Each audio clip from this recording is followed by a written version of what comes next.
حسینیت حسینیت یزیدیت یزیدیت اہل بیت دیاں دشمناں تے لعنت اہل بیت دیاں دشمناں تے لعنت نعرہ حیدری کل نبیاں دی خلقت دا آخری انجام حسین ہے کل نبیاں دی خلقت دا آخری انجام حسین ہے جویں کل ایمان علی ہے لوگو ایویں کل اسلام حسین ہے جیڑا خالق میں تے فیض کیتا اوندا اصل انعام حسین ہے میں کو لوگ محمد آندے ہیں میرا اصلی نام حسین ہے صلی اللہ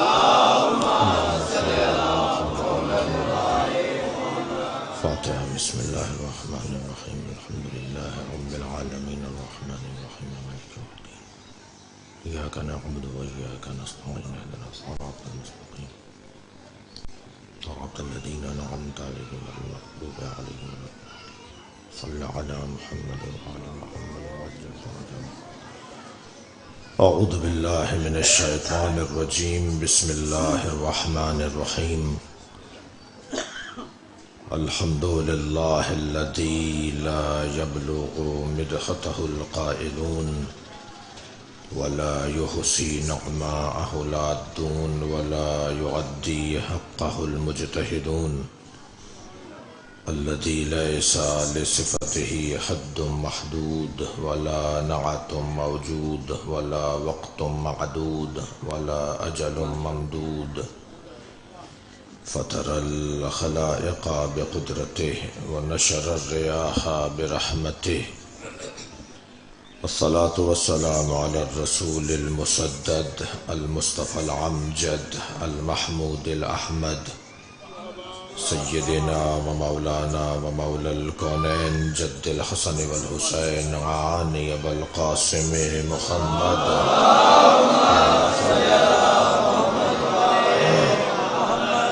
وآله الطيبين الطاهرين المعصومين الذين قال الله إنما يريد الله ليذهب عنكم الرجس أهل البيت ويطهركم تطهيرا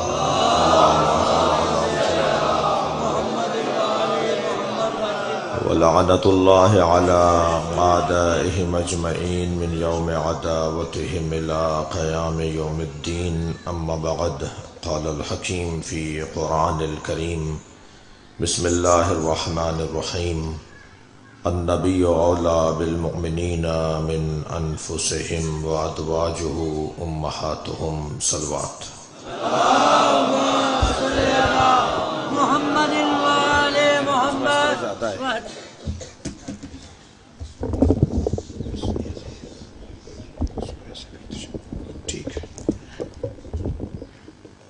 سورہ مبارکہ احزاب کی آیت ہے اللہ اپنے نبی کی عظمت کو بیان کر رہا ہے ویسے بھی پورا قرآن عاشق اور معشوق کی گفتگو کو کہتے ہیں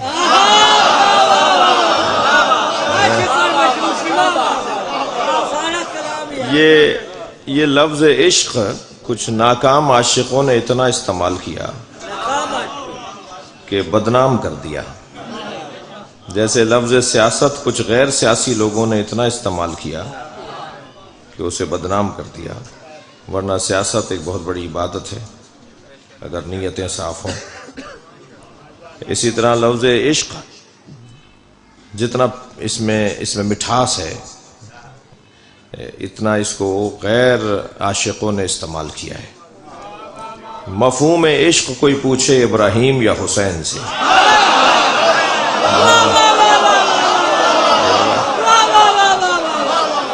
تاریخ ابدیت میں دو ہی عاشق گزرے ہیں یا ابراہیم یا حسین اور ابراہیم کا عشق جب کمال پر پہنچتا ہے تو حسین کا عشق شروع ہوتا ہے